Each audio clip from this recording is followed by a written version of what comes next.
So, ayan na po mga kaprobinsya ng ating mapa. From Manila po tayo, Philippines to Hong Kong.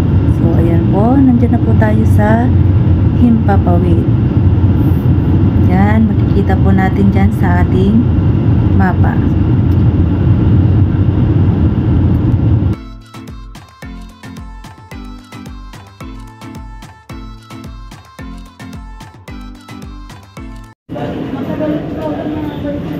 Mga kaprobinsyana, back to reality. Ayan po. Pasok na ako dyan mamaya.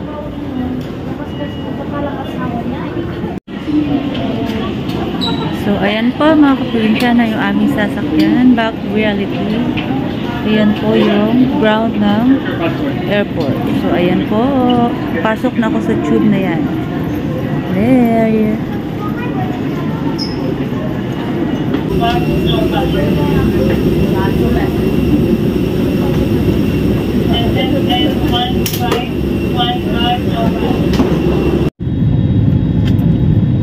So, ayan po mga kaprobinsyana at nakasakay na ako sa aeroplano. So, nataon na nandito tayo sa window. So, ayan po ang plane. Ayan, dyan po ang backpack ng ating sasakyan. So, there ang ground ng airport. Ayan po.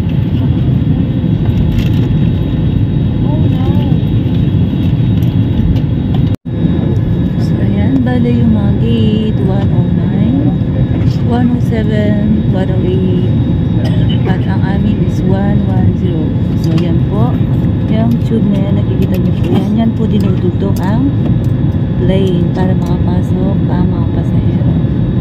There, ang daming mga luggage, mga container ba, mga bagahe.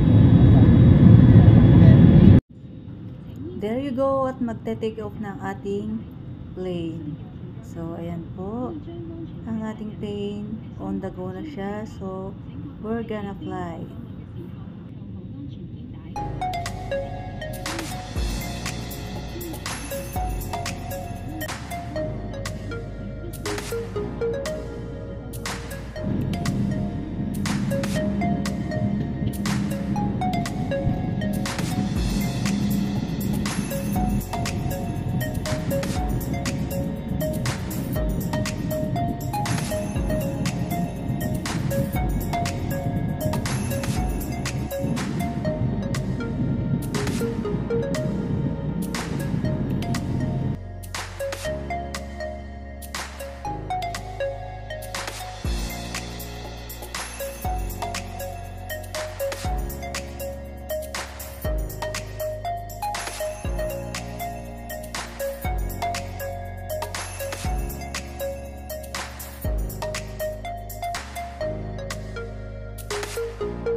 So, ayan po mga kaprobinsyana at naka-take off na tayo. Yan, bye for now Philippines. See you after 1 year. So, yan nga po mga kaprobinsyana, sa pagbabalik namin sa ibang bansa, baon na naman namin ang aming pagtitiis at tiyaga. Kailangan namin gawin yan para sa pamilya.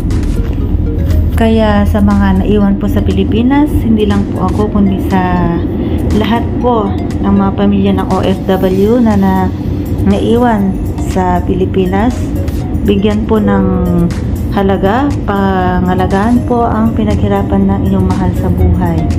Kasi ang hirap po namin dito ay sadyang napakahirap. Kasi bukod sa kami nag-iisa, pag kami nagkasakit, wala kaming karamay. Ayan, ang trabaho namin dito ay talagang kahit hindi kaya minsan ay talagang kailangan kayanin. Puyat, gutom, ayan ang tinitiis namin, at lalong-lalo na po ang pagka-homesick. Minsan kung gusto naming umuwi, gugustuhin man namin umuwi, ay hindi pwede kasi kailangan pa namin tapusin ang aming kontrata. Kailangang tiisin yan para po sa ating pamilya. Kaya hindi po biro ang umalis at lumayo. Lalong-lalo na po talaga kami nag-iisa lang dito sa ibang bansa. So, ayan po mga kaprobinsyana, konting share lang po sa aming mga karanasan dito sa ibang bansa. Ayan, clips ko po yung mga video na yun mga kaprobinsyana at habang ako'y nag-video, yan, sabayan nyo po ako at enjoy natin ang ating mahaba-habang paglalakbay.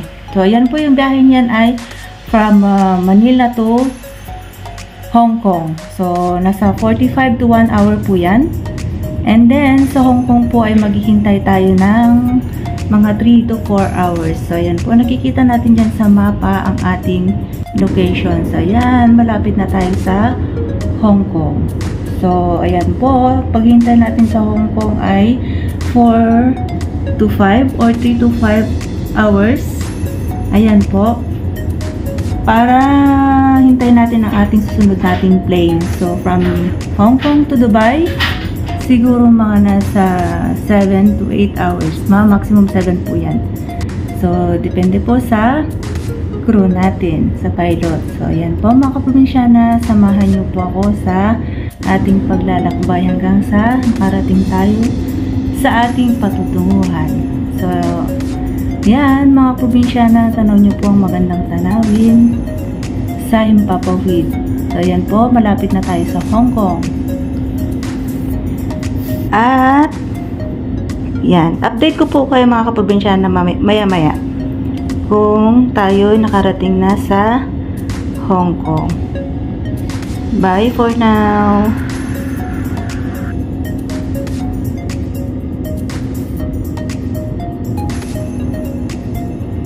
So, ayan nga po mga kaprobinsyana at malapit na tayong lumapag sa Hong Kong. So, ayan, papakita ko lang po sa inyo ang view. Ayan po, oh. Napakaganda. Mula po sa, sa taas, kung kayo po ay nandyan sa, window ng plane, ayan po. Kitang-kita nyo ang view. Ayan, swerte po kayo pag nandyan po kayo sa, sa may window ng plane. Kasi tanaw nyo po ang napakagandang tanawin. Yan. Full view of Hong Kong. So, ayan po mga probinsyana, ilang minuto na lang at lalapag na tayo sa Hong Kong. See you, Hong Kong, in a few minutes.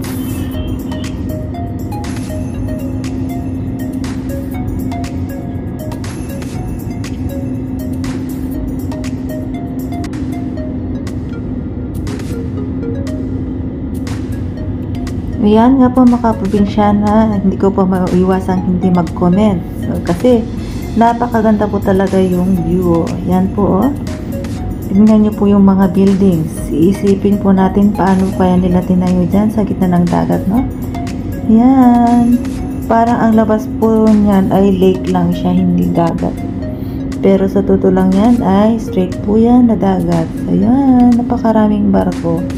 Ang lalaki ng mga building, halos magkakasintangkan. Mula dun sa dulo ng bundok, pagitna dito sa may dagat. So, ayan po mga kaprobinsyana, oh. Tanaw na tanaw ang kagandahan ng kalikasan. Yan, ang bundok nila. Walang masyadong kahoy, pero green siya, madamo. Yan. Ang mga barko nila ay ang dami. Siguro mga po yan mga kaprobinsyana. Mga cargo vessels, yan. Tapos yung mga buildings, at saka tignan nyo yung na yan, oh. Yung parang island na yan. Yan. Yung green na yan. Ang galing ng pagkagawa, no? So, ayan. Malapit na tayong lumapag mga probinsyana. Ilang minuto na lang. At nag-enjoy po talaga ako dyan sa mga view mga probinsyana. Napakaganda. Tingnan nyo, oh. Blue. Na blue ang mga tanawin. Napapaligiran ng bundok, dagat, karagatan. Yan po. At ang taas ng building na yun. Yan. Wala po akong i-comment dyan mga probinsyana. Talagang mangha-mangha po ako dyan sa ganda ng view.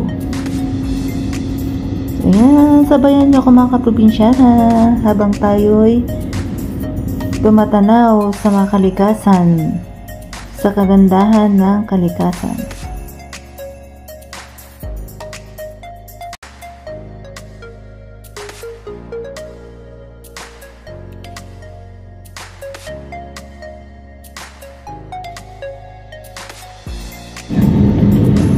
Touchdown Hong Kong. Saya na po siya.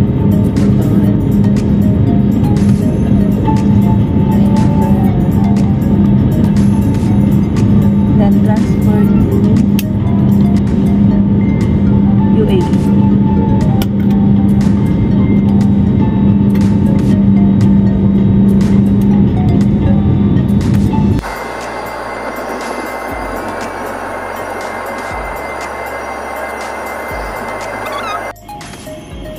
So, ayan mga kaprobinsyana, dito na ako ngayon sa Hong Kong Airport. Ayan. Dito sa may pinakamataas na floor na airport dito sa Hong Kong. So, ayan po. Ganda ng view. Mag-ikot po kayo. Ayan, mga kaprobinsyana sa Hong Kong. Yan ang kanilang airport.